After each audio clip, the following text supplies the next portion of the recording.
How to unlink Instagram from Facebook page.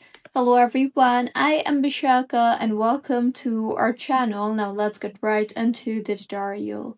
Firstly, go ahead and open the Instagram application on your device and make sure you are signed in.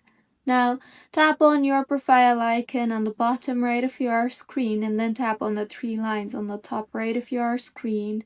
Here you will see the option for Accounts Center. Tap on that and then scroll down and you will see the option for Accounts. Tap on that and further navigate to the account that you want to remove. You will then see the remove button right beside the account. So tap on the remove button you see there, and when prompted, tap on the continue button and then tap on remove account option you see there.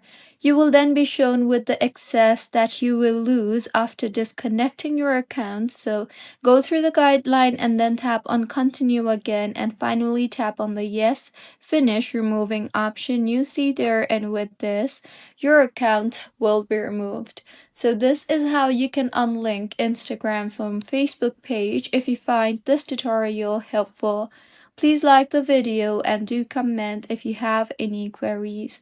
Also, do subscribe to our channel for more helpful tutorials like this. See you on the next one.